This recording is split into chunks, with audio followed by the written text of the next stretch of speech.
He inherited an old rusty container filled with junk. Everyone laughed, convinced there was nothing inside. But when his dog started barking and digging in the corner, the man realized the container was hiding a secret that would change everything. Subscribe to the channel and tell us in the comments where you're watching from. The northern woods stretched endlessly, a quilt of frost and silence that swallowed the sound of tires on gravel and the echo of human life. In that vastness of forgotten pines and weathered hills lived Thomas Gray, a man shaped by solitude and the patience of the hunt. His cabin stood a few miles from the nearest paved road, a small wooden structure that leaned slightly to one side after years of snow pressing on its roof. The air there always carried a hint of smoke, pine sap, and river fog. His only companion was a black Labrador named Rex, old but loyal, whose paws had left tracks through more seasons of hunting than most men could recall. Thomas had built his life on quiet repetition. He rose before dawn, made coffee thick as tar, loaded his shotgun, and disappeared into the woods until dusk. The silence of the trees, the rhythm of wind over branches, the crunch of snow under his boots, all of it had become the vocabulary of his days. He had no wife now, no family to speak of, except a few distant cousins he hadn't seen in years. His world had narrowed to the stretch of forest around his home, the crackling of the fire at night, and the slow aging of both man and dog in a wilderness that neither judged nor forgave. It was on one such morning, while sorting through the week's mail at the kitchen table, that he found the letter that would change everything. The envelope was official, stamped with the seal of a county courthouse from a town he hadn't visited since he was a boy. The handwriting was unfamiliar, neat and professional. Inside, a single page informed him that his uncle, John Gray, had passed away 3 weeks prior and had left behind property, a parcel of forest land deep within the northern boundary of the old timber district. Along with it, the letter mentioned, came a structure and its contents. The lawyer's tone was flat and legalistic, but the implication was simple. Thomas had inherited whatever John had left behind. He sat staring at the letter for a long time, trying to summon memories of the man. Uncle John had been a forest warden decades ago, a quiet and solitary figure not unlike Thomas himself. He had lived alone after his wife's death and rarely came to family gatherings. Thomas could only recall his scent of tobacco and pine resin, his weathered face, and the habit of speaking little but looking directly into a person's eyes when he did. It had been 20 years since they had last met, and back then, John had already seemed more a part of the forest than of society. Word of the inheritance spread quickly in the small nearby town when Thomas went to confirm it. The reaction was predictable, half amusement, half pity. The clerk at the county office laughed when she saw the old record. "That parcel? It's just a piece of useless dirt in a rusty shipping container. Been sitting there for years. No one even wanted it when the taxes went delinquent." Others told stories about the old man, who used to guard the woods as if he owned them, muttering about companies cutting where they shouldn't, about trespassers and missing logs. To them it was the inheritance of a fool, a box of rust and a patch of dying forest. But Thomas, listening to their talk, felt no embarrassment or disappointment. He wasn't a man who chased fortune or reputation. His life had been too long shaped by things others considered worthless. The silence of dawn, the loyalty of an old dog, the satisfaction of surviving winters that broke stronger men. He decided to see it for himself, if only out of respect for the man whose blood still ran in his veins. A man's last gesture, he thought, deserved at least to be witnessed. That evening he prepared for the trip. He packed the truck with fuel, tools, rope, a lantern, and a thermos of black coffee. Rex watched in silence, understanding the signs of departure as he always did, his tail thumping once against the floor before curling back at his master's feet. The road ahead would be long. The location, according to the letter, lay 40 miles past the last maintained route, accessible only by an old forestry track that hadn't been used in decades. It was a journey few would bother to make for a container full of junk, but Thomas was not few. He had spent his life going where others would not, through marshes in the dead of winter, across streams under moonlight, deep into hollows where cell signals and human voices vanished. The morning he set out, frost clung to the truck's windshield like a film of silver. The engine groaned before catching, and the headlights sliced through a wall of fog. The dog settled on the passenger seat, his muzzle gray, and his eyes clouded with the kind of trust only age could give.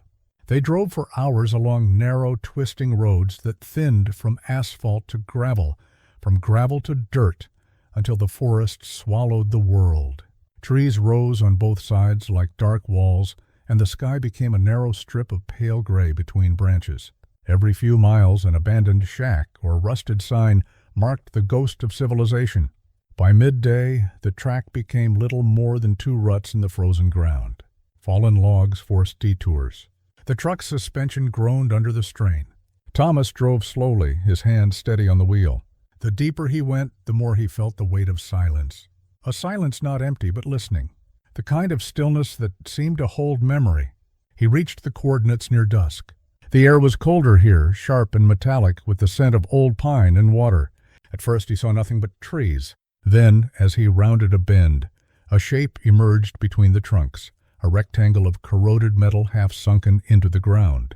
The container was the color of dried blood, streaked with rust and moss. Its roof bowed slightly inward. The area around it was choked with weeds and young birches.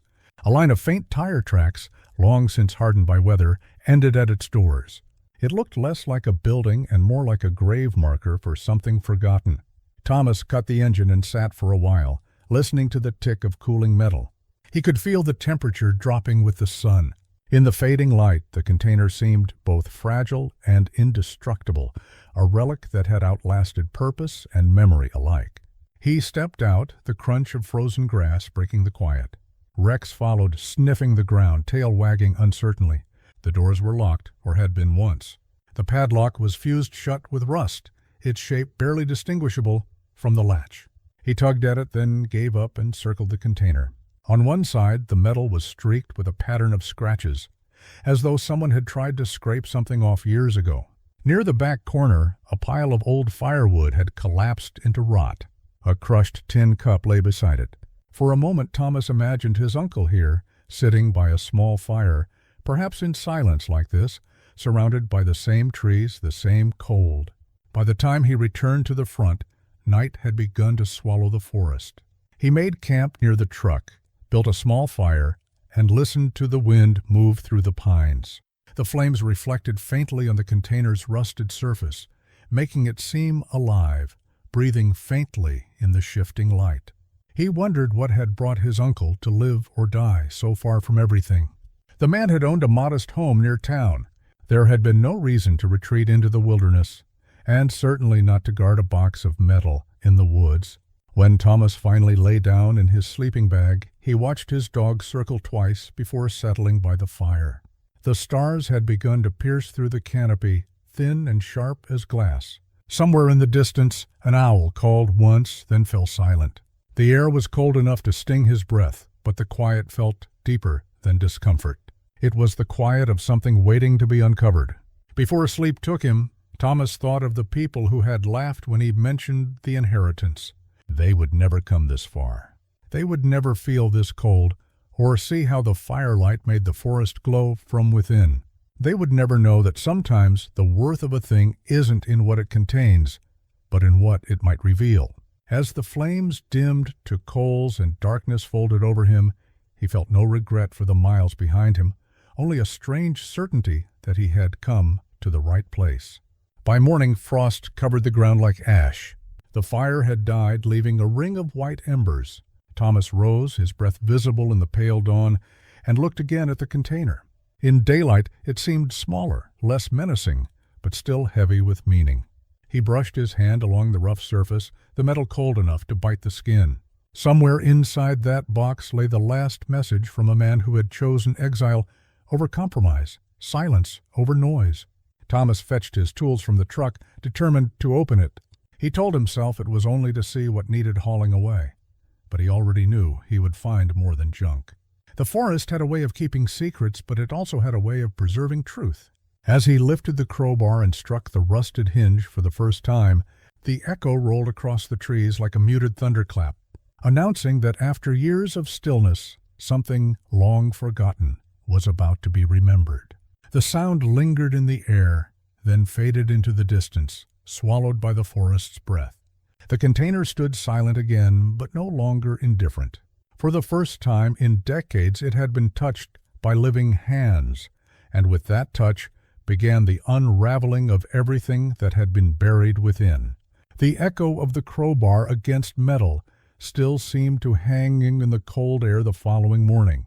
Frost glazed the grass in branches like glass, and a thin mist drifted between the trees, softening every shape into silence. Thomas rose stiffly from his sleeping bag, stoked the embers of his small fire, and brewed coffee in a dented pot while the dog stretched and shook the frost from his coat. The container loomed behind them, its surface dull red under the weak light of dawn, streaked with dew and rust. It looked less like a structure and more like a relic of another time, something forgotten by the world and claimed by the forest. He approached it with measured patience, running his hand along its corroded side as if trying to read its history through touch alone. The metal was rough, flaking, cold enough to sting. The lettering on one panel had almost vanished, but he could still make out the faint impression of numbers, perhaps from its former life, when it had once traveled the rails, carrying cargo between cities before ending up here, swallowed by moss in decades. A life that had ended the way many things ended in this part of the world, quietly. The lock refused to yield despite his effort the day before. He tried again, wedging the crowbar under the latch until, with a sudden groan that startled even Rex, the old metal gave way. The sound was deep, like the cracking of ice on a frozen lake. The doors opened slowly, resisting, as though reluctant to reveal what they had guarded all these years. A rush of stale air rolled out, thick with dust, oil, and time itself. Inside was chaos. Piles of old tires leaned against the walls, their rubber gray and brittle. Rusted barrels stood like sentinels in the shadows. The floor was buried under heaps of tangled wire, broken furniture, torn tarpaulins, shattered glass, and tools without handles. It looked like the aftermath of a storm that had gathered everything useless from a lifetime and deposited it here to rot. When Thomas's flashlight swept across the interior, the beam caught glints of metal, shards of forgotten machinery, the corner of a rotted chair. Every surface was veiled in dust thick enough to dull even the shine of steel. He stepped inside cautiously, the wooden floor creaking beneath his boots. Each step stirred small clouds of dust that shimmered in the light, like faint smoke. Rex hesitated at the threshold, sniffing, uneasy. To a stranger, this place would seem a ruin, nothing more than a junk heap. But to Thomas, it felt strangely deliberate, as if the disorder had been arranged with intention, like a man trying to bury something beneath the weight of his own life. Near the front, he found remnants of familiarity. A lantern, rusted but recognizable. A pair of boots still upright, their leather cracked and stiff. A hunting jacket that might once have been green, but had turned the color of earth. In the corner, an overturned tin cup lay beside an empty thermos. He imagined his uncle there, sitting by a small fire outside the doors years ago, keeping watch over this collection of forgotten metal. But why guard junk? Why build solitude around what had no value? Thomas moved deeper inside. He tried to piece together meaning from fragments. A broken radio, a box of nails, a coil of rope, cracked jars of oil, old fishing gear, even a bicycle wheel hanging from a bent nail. It was less a storage place and more a time capsule of someone's existence preserved not out of nostalgia, but habit. His uncle had clearly spent years accumulating, never discarding, as if unable to let go of anything that once had purpose. By midday, the sunlight filtering through the cracks in the roof had begun to shift, drawing thin gold lines through the dust. Thomas stopped to rest, leaning against a workbench half buried under junk. He wiped the sweat and dirt from his face, then looked around again. There was no order, no logic, yet he couldn't shake the feeling that this chaos concealed something. The air carried the faint tang of oil and iron, the smell of machines and secrecy. He decided he would not rush. A lifetime of hunting had taught him patience, the slow, methodical way to read tracks, to follow the smallest sign until the truth revealed itself. He began clearing a path through the debris, sorting metal from wood, folding tarps, stacking boxes outside the container. Hours passed in slow rhythm. Each layer of discarded material revealed another, older one beneath it, like geological strata of a man's hidden life. There were cans of paint long hardened to stone, brittle blueprints too faded to read, and a broken pocket watch whose hands were stopped at an impossible hour. The more he uncovered, the more he began to understand that this was not simply clutter. It was memory-dense, tangible, and heavy. When he finally paused again, evening was closing in. He stood at the entrance, looking out at the encroaching dusk. The container's interior had taken on a strange glow, the dying sunlight filtering through holes in the roof and scattering across the dust like faint embers. Behind him, Rex whined softly, his eyes fixed on the far end of the structure. Thomas followed the dog's gaze. There, behind a pile of twisted metal and boards, something caught the last light and reflected it back. A dull gleam, brief but unmistakable. He felt a flicker of curiosity, the same instinct that drove him through forests in pursuit of tracks barely visible in the snow. But fatigue and the approaching night held him back. The woods were beginning to fill with that peculiar soundlessness that came before darkness. When even the wind seemed to hesitate, he decided to leave it for morning. He closed the doors, this time without locking them, and walked to the small clearing where his fire still smoldered. As he sat beside the flames, eating from a can of beans and watching sparks drift upward into the blackening sky, his thoughts kept circling the same question. His uncle had lived a simple, almost ascetic life, with no sign of greed or madness. Yet this strange monument of rust and junk felt purposeful. There was something here beyond decay. Maybe it was guilt or fear, or the stubbornness of a man who refused to discard the remnants of what he'd seen. The fire burned low. The cold deepened. Somewhere in the darkness an owl called, and Rex lifted his head, listening. The forest around them was immense and unmoved, as if unaware that two living beings had come to disturb its long silence. Thomas looked once more at the dark shape of the container, barely visible beyond the firelight. He told himself he would empty it completely, strip it down to its walls, and learn what it was his uncle had been guarding. Before lying down, he checked the latch again. The doors were closed tight. Yet as he walked back to his bedroll, he thought he heard the faintest sound, something shifting inside, the whisper of metal settling, or perhaps something else entirely. The quiet movement of memory stirring after years of being buried. When dawn returned, the frost was thicker, the air clearer, and the decision already made. The container would be emptied to its bones. Thomas poured coffee into his cup and glanced toward the structure. The forest was still, the mist lifting in thin ribbons. Beside him, Rex stood alert, ears pricked, staring at the same far corner inside where the glint had appeared the night before. Whatever lay buried beneath that mountain of refuse was waiting for him, patient and silent as the forest itself. And Thomas, without knowing why, felt a tightening in his chest, a sense that what he was about to uncover might change everything he thought he understood about his uncle's lonely life, and perhaps about his own. Took up his gloves, stepped inside, and began again the scrape of metal. Against wood echoing like a heartbeat through the stillness of the trees, the morning, light crept slowly into the forest, faint and silvery barely. Warming the cold air that clung to the pines, Thomas stood at the container's entrance with his hands in thick gloves, breath curling into mist. The previous day's work had only deepened the sense that what lay inside wasn't random. It wasn't a junkyard, but something layered, deliberate, almost like camouflage. His instincts, sharpened by years of tracking and observation, told him that somewhere beneath all that ruin, something had been hidden with purpose. And that thought, quiet but persistent, drove him forward more strongly than curiosity ever could. Rex moved first. The dog trotted inside, nose close to the floor, tail low but steady, moving with the confidence of a creature following a scent older than memory. Thomas watched him weave between piles of debris, pause, then push deeper into the far end of the container, where shadows pooled thick and dark. He began to clear space again, lifting rusted tools and wooden boards, each motion stirring clouds of dust that hung in the still air like smoke. The silence around him was complete except for the occasional metallic clatter when something heavy shifted. Rex suddenly barked, a short, sharp sound that broke the stillness like the crack of a branch. Thomas froze, flashlight beam jerking toward the corner. The dog was pawing furiously at a mound of torn tarps and warped planks. There was something beneath, something solid.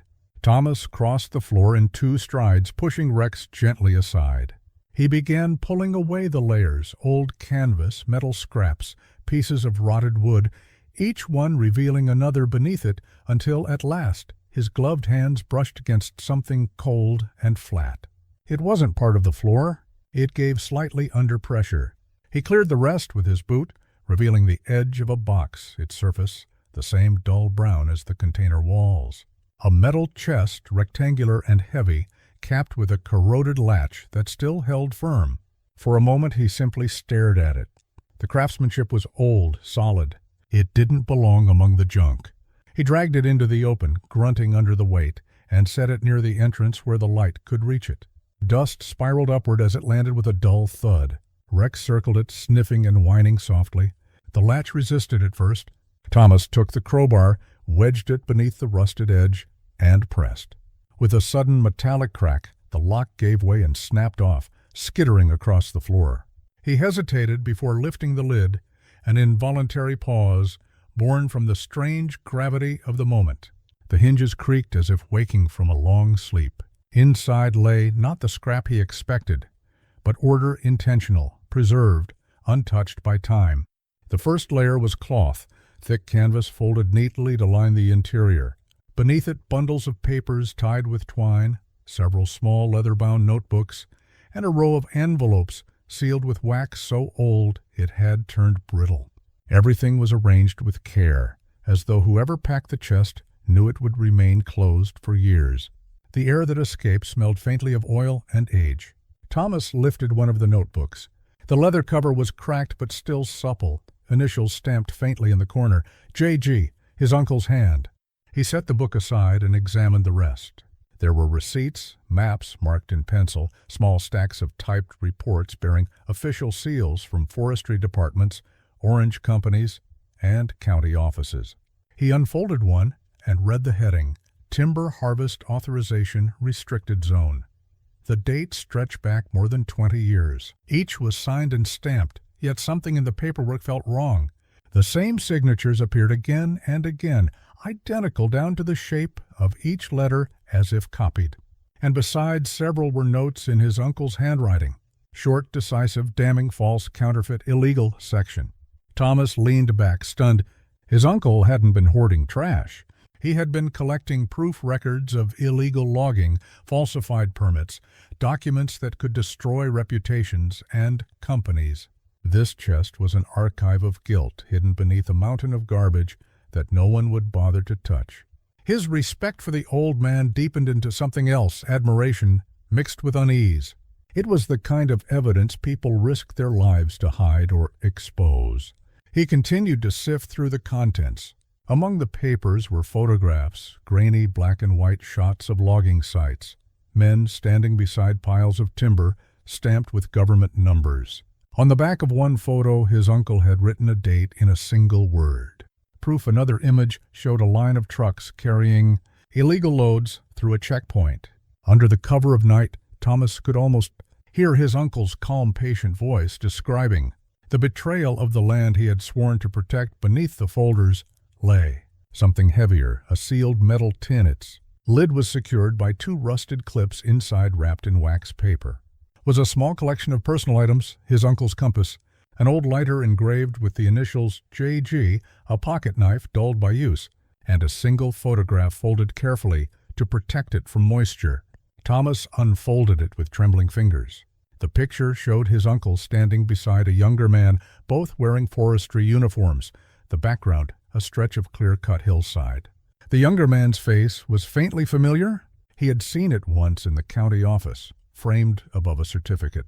The former head of the Timber Commission, long retired and long respected. As the implications settled in, the forest outside seemed to grow quieter, as though even the trees were listening. His uncle had discovered a network of corruption that stretched deep into the county's past, and somewhere along the way he must have realized that revealing it would cost him everything. So he had hidden it here, where greed and laziness would protect it better than any lock. Thomas set the photograph aside and opened one of the leather notebooks. The handwriting inside was precise, deliberate. It detailed inspection dates, the locations of hidden cut sites, the names of contractors, and the amounts paid under the table. The entries grew darker toward the end, the words tighter, the lines shakier. One final page carried only a single note. If they find this, they will silence me. The truth stays buried here. For a long time, Thomas sat in the cold air of the container, notebook open on his knees, the dog resting beside him. He understood now that this was not just his uncle's past. It was an inheritance of responsibility. The old man had spent his last years gathering the truth and protecting it, trusting that someday, somehow, it might be found by someone who would do what he could not. Outside, the sky had turned the pale blue of late afternoon. Thomas packed the documents back into the chest with the same care they had been kept, then closed the lid. He would take it with him, study it, understand it fully before deciding what to do. As he stepped out into the fading light, he noticed again how utterly alone they were. The road back to town was nearly 40 miles of unmarked dirt and silence. No one knew he was here. No one would know what he had found. He loaded the chest into the truck's bed, covering it with a tarp. When he turned back, the container stood open and empty, its contents stripped away, its mystery revealed. It looked different now, less menacing, almost peaceful, as if it had finally released its secret. That night, as he drove back through the forest, the headlight sliced through mist and shadow. The dog slept curled on the seat beside him, exhausted from the long day. The road wound endlessly, and in that isolation, Thomas felt a weight settling on his shoulders, not just the burden of what he carried, but the certainty that the discovery had tied his life to his uncle's unfinished story. When he finally reached his cabin, the stars had already filled the sky, bright and cold. He parked the truck and sat in silence, listening to the engine tick as it cooled. The chest in the back was invisible under its tarp, but he could feel its presence, heavy and undeniable. Somewhere within those papers lay names and truths that could shake everything he thought he knew about the quiet county he called home. He looked at his reflection in the dark window, seeing in himself something of the man who had come before. A stubbornness, a refusal to turn away from what others preferred to ignore. Perhaps this, too, was part of the inheritance, not the metal box or the land it sat on, but the conviction to confront what was hidden, no matter how deep it lay. Inside, he lit the stove and watched the flames catch. The warmth filled the room slowly, pushing back the chill that had followed him from the forest. Rex lay near the door, sighing in his sleep. Thomas sat at the table, notebook in hand, and began to read his uncle's words again. Outside, the wind rose, whispering against the windows like distant voices. The truth was no longer buried. It was here, waiting, and with it came the quiet promise of consequence. The storm arrived just before dawn, rolling through the forest with a sound like distant artillery. Rain lashed the roof of the cabin, and the wind pressed against the windows, forcing water through the cracks in thin, glittering threads. Thomas woke early, the dog stirring beside him, and for a moment he lay still, listening to the storm's rhythm against the walls. The metal chest sat in the corner, its surface slick with condensation, like something alive that had been dredged up from the earth. Every few minutes a gust rattled the window panes, and the cabin creaked in answer. He rose, lit the stove, and poured black coffee into a chipped enamel mug. Outside, the forest was half erased by fog, the trees nothing but gray silhouettes, swaying in the wind. The world felt suspended, caught between sleep and wakefulness. And in that silence he turned again to the notebooks. The first pages had been cautious, factual, methodical lists of dates and coordinates, shipments and inspections. But deeper into the pages, the handwriting began to change. The lines grew tighter, more urgent, words pressed into the paper as if carved. Each entry drew him further into his uncle's private war. There were descriptions of logging convoys that moved at night, of government trucks filled with unmarked timber, of new roads cut illegally through protected land. He wrote about corporate men who arrived in black sedans, who spoke in polite voices while handing over sealed envelopes. He wrote of warnings, of visits, of letters left unsigned on his doorstep. The tone of the writing was calm, factual, and yet every sentence carried the weight of a man who knew he was being watched. Thomas paused often, staring into the fire while the rain hammered outside. He imagined his uncle sitting in the same silence years ago, wrestling with the same questions. How do you fight something too large to touch? How do you expose corruption when every path toward truth is guarded by those who profit from lies? The forest, he realized, had not been his uncle's retreat.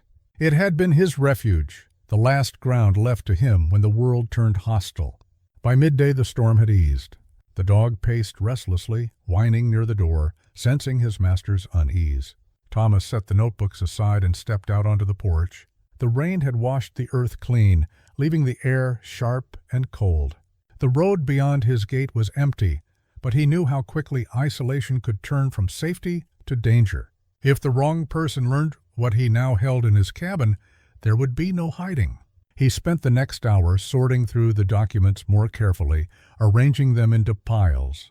The map showed a pattern, cut zones expanding deeper into restricted territory, each approved by signatures that appeared on the forged permits. The same names repeated in the reports, the same initials that matched those on the photograph from the chest. The evidence was irrefutable. The men who had destroyed the protected forest had also built their lives and reputations upon it. And among those names, one stood out. Samuel Hart, the current mayor of the county, and a man known publicly as a benefactor of conservation projects. His name appeared again and again, often beside that of the former head of the Timber Commission, the same younger man from the photograph. The truth was no longer a puzzle. It was a structure built from greed and silence, and his uncle had mapped it down to the smallest beam. Thomas felt a slow, heavy anger grow in him as he read. The injustice was not abstract, it was personal. This forest, the one surrounding his home and his uncle's land, had been carved open by these same men. The ruins of illegal clearings, the absence of the oldest trees, he had seen them for years without understanding what had caused them. Toward evening, he found a final entry in the last notebook written in uneven script. The ink was faintly smeared as if by a trembling hand. They came again last night. I heard them outside, speaking low near the tree line. I have hidden the evidence in the container. If I am gone, let the truth find the light. If they silence me, let someone else finish what I began. The date below it was the same week the authorities had declared John Gray missing, before eventually marking him as deceased. Thomas closed the book and sat motionless for a long time. The fire had burned down to coals, filling the room with a dim orange glow. Outside, twilight was settling over the forest, the light thinning between the branches. He could feel the weight of the discovery pressing down on him. It wasn't just proof of corruption. It was the echo of a man's final days, a record of his courage and his fear. He rose and began to gather the most important documents into a satchel. He knew what had to come next.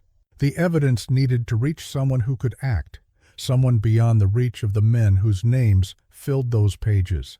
But that decision carried risk. There was no guarantee of protection, no certainty that the truth would survive once it left his hands. Yet, he could not keep it hidden. His uncle's life had already been the cost of silence. The next morning he drove to town. The journey felt longer than before, each mile carrying him farther from solitude and deeper into consequence.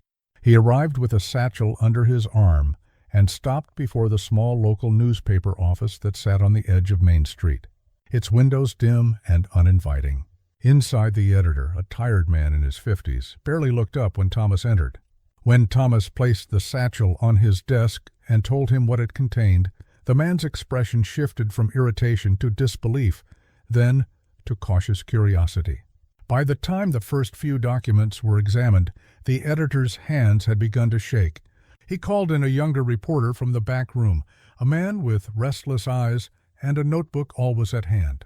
The reporter asked questions carefully, testing Thomas's resolve, measuring the weight of what lay before them.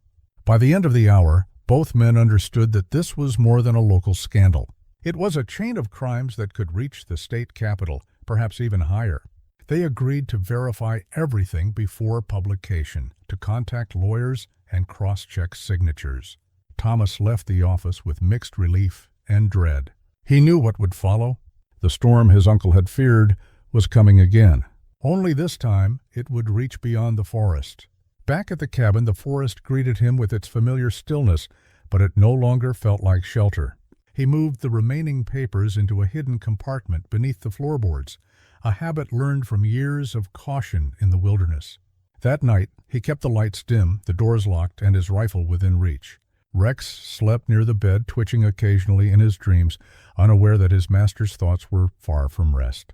When the first call came from the newspaper 2 days later, it was not about progress, but a warning. The reporter spoke quickly, voice low and strained. Word had spread. Someone in the county office had been asking questions, tracing the documents, trying to find their source. Cars had been seen near the paper's back alley late at night. The reporter told him to stay put, to keep safe, to wait until the story was printed and the evidence was secure. After the call, Thomas stood at the window, looking out over the dark woods.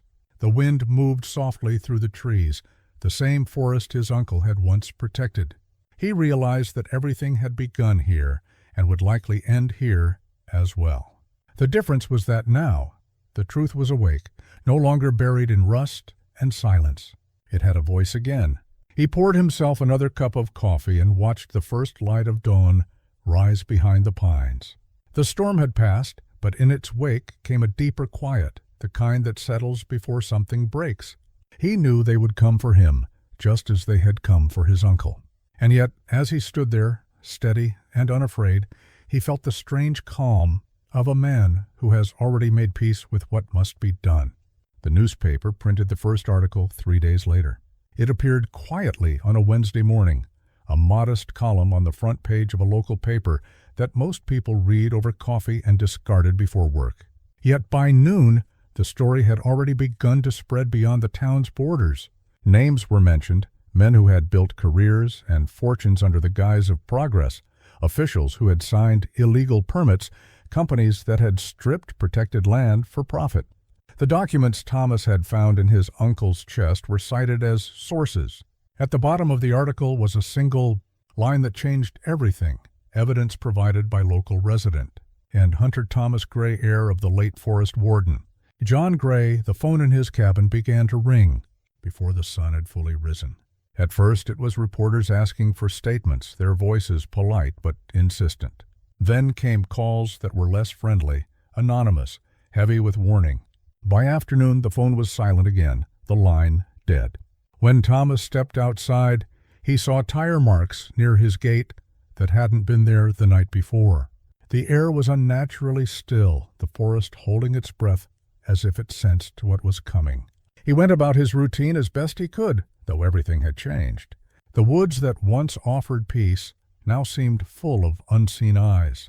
Rex stayed close to him, never straying far from the porch, ears pricked and muscles tense. At night, Thomas sat by the window with the lights off, watching the dirt road vanish into the darkness.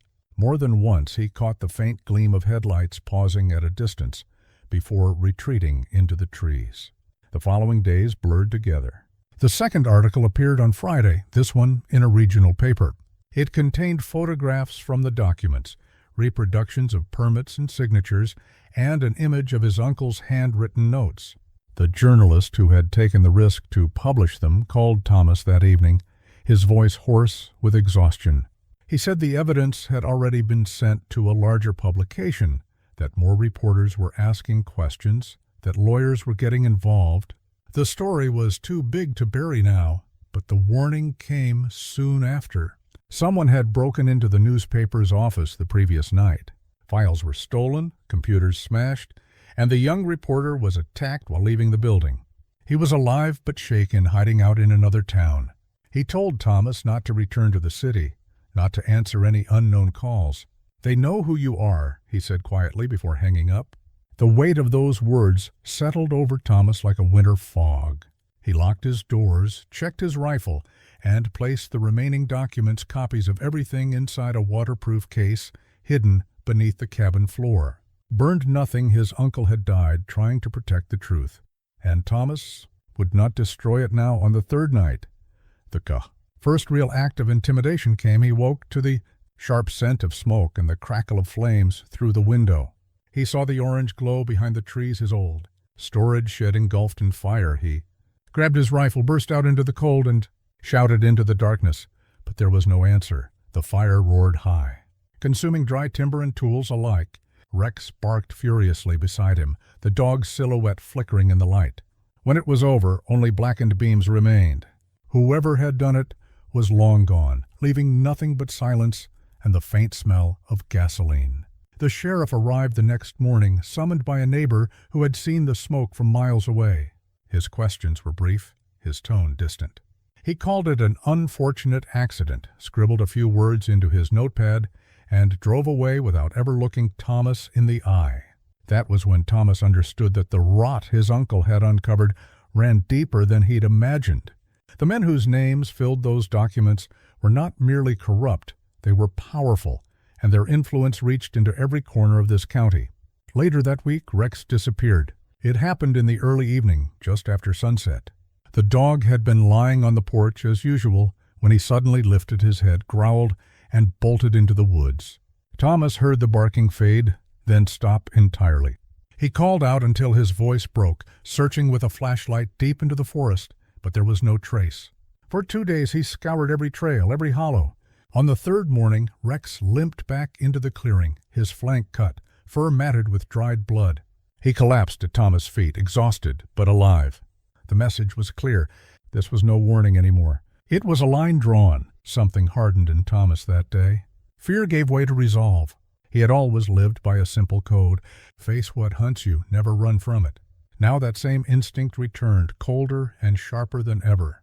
He cleaned his rifle, packed a small bag, and made the decision to drive back into town. Not to plead, not to hide, but to ensure the story would reach beyond their reach. The trip was quiet, too quiet. He arrived just before dusk and went straight to the newspaper office. The place was half empty, its windows boarded from the break-in. The editor greeted him with a grim smile, eyes red from lack of sleep. "They're scared," he said simply, "but they won't stop it now. The files are already copied and sent to every major paper in the state. Even if they shut us down, it's out there."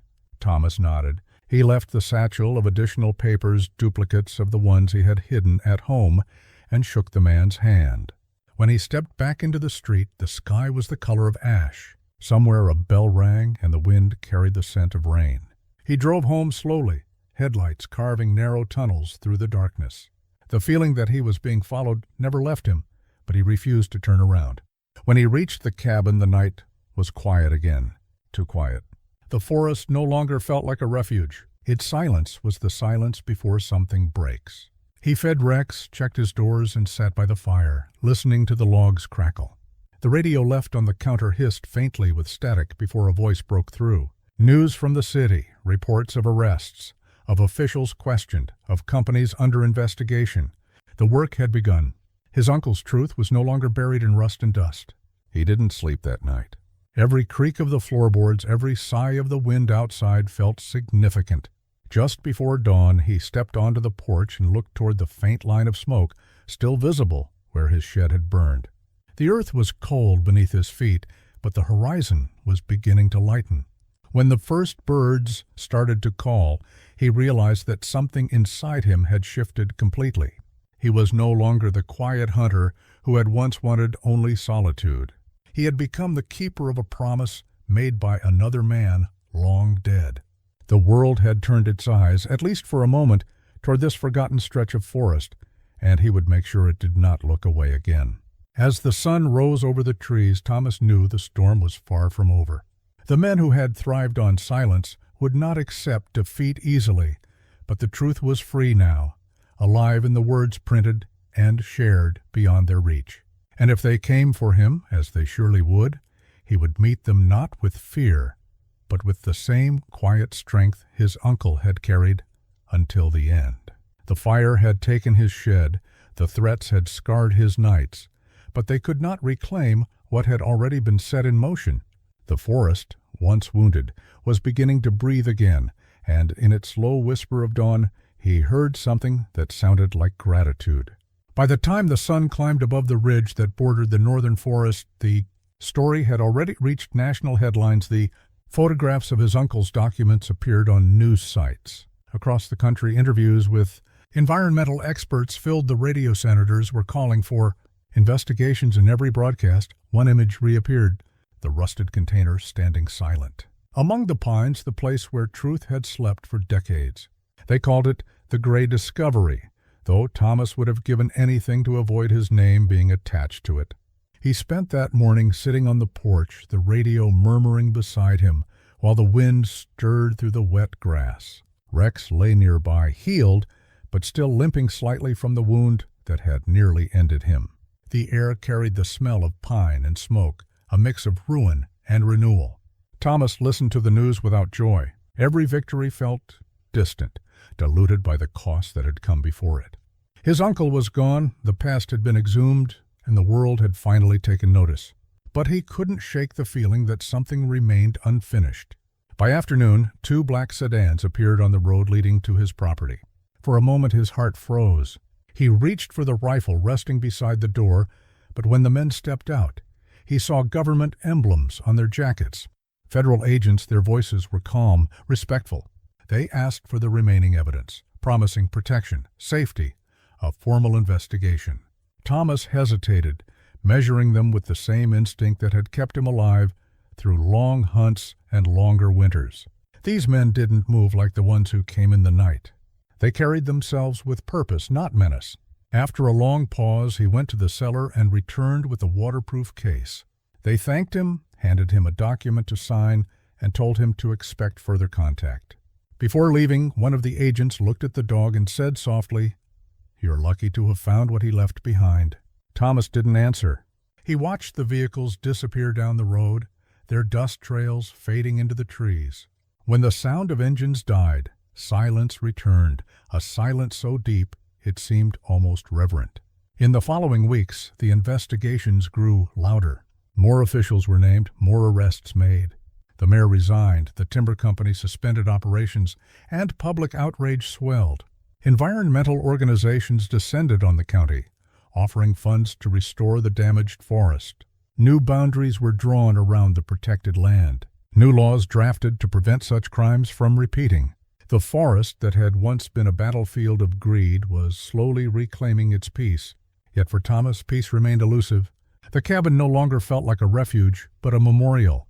Each corner held echoes of his uncle, the handwriting in the margins of notebooks, the smell of oil on old tools, the way sunlight cut through the dust in late afternoon.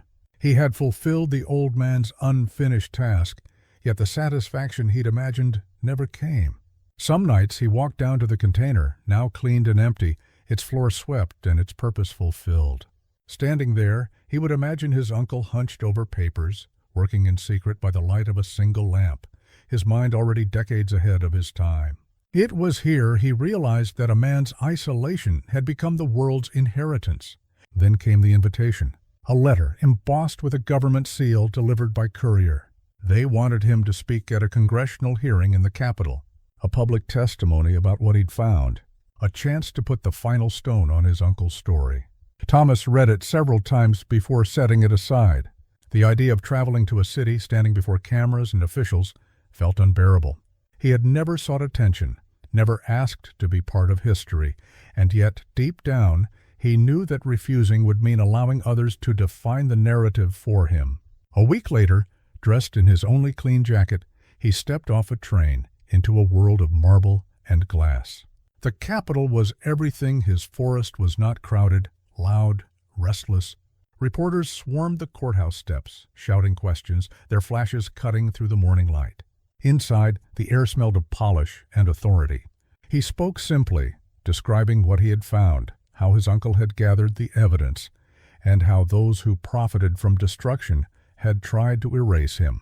There was no drama in his words, no embellishment, only the quiet conviction of a man who had seen too much and lost enough to understand the value of truth.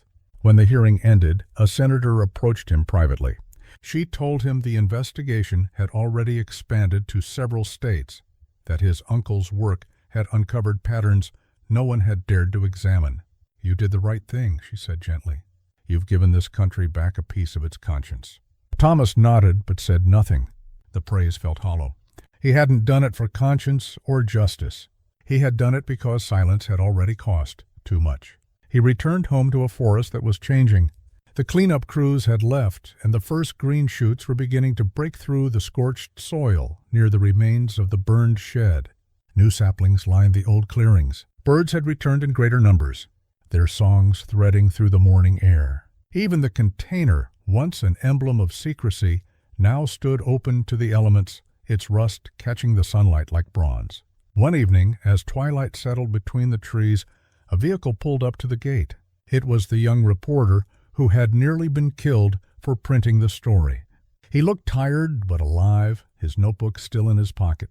He told Thomas the newspaper had won an award for investigative reporting and that he wanted to give the credit to the man who had made it possible. Thomas shook his head and smiled faintly. "It was never about credit," he said, "just about setting things right." The reporters stayed for coffee, and together they watched the darkness fall, the sound of owls echoing through the trees. As the weeks turned into months, the noise of the outside world began to fade again. The story moved on, as all stories eventually do.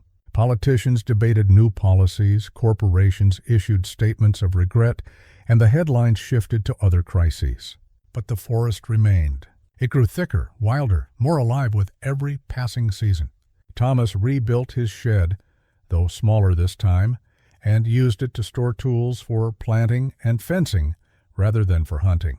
He had found a new purpose in care rather than pursuit. One morning he followed Rex down the familiar trail behind the cabin, the same path his uncle must have walked countless times. The air was crisp, filled with the scent of earth after rain. When they reached the clearing, the container stood quietly in the sunlight, its metal surface streaked with age, but no longer menacing. On impulse, Thomas placed his hand on its side. The metal was warm. He felt a strange peace, a sense that the circle had closed, that both he and the land had been forgiven for what they had endured. That night, sitting by the fire, he opened one of the remaining notebooks. The last page was blank, except for a single line written in his uncle's small, careful hand. "If one day the forest speaks again, listen." Thomas smiled at that, not sadly, but with quiet understanding. The forest was speaking now in birdsong, in wind, in the creak of new growth, rising where destruction had once reigned. He poured himself a cup of coffee and stepped outside. The stars hung clear and cold above the treetops, the world vast and calm. For the first time in years he felt the burden lift completely. His uncle's war was over. The truth had done its work, and the land was healing. He stood there for a long while, the firelight behind him and the whispering forest before him, knowing that some battles end not in victory or defeat, but in quiet restoration. The rusted container, the old cabin, the silent trees, all of it was part of one story, one inheritance. And as the wind rose, carrying the scent of pine and distant rain, Thomas closed his eyes and listened. The forest spoke, and he at last understood. If this story kept you watching till the end, make sure to hit subscribe and turn on the bell. The next one will take you even deeper. Don't miss it.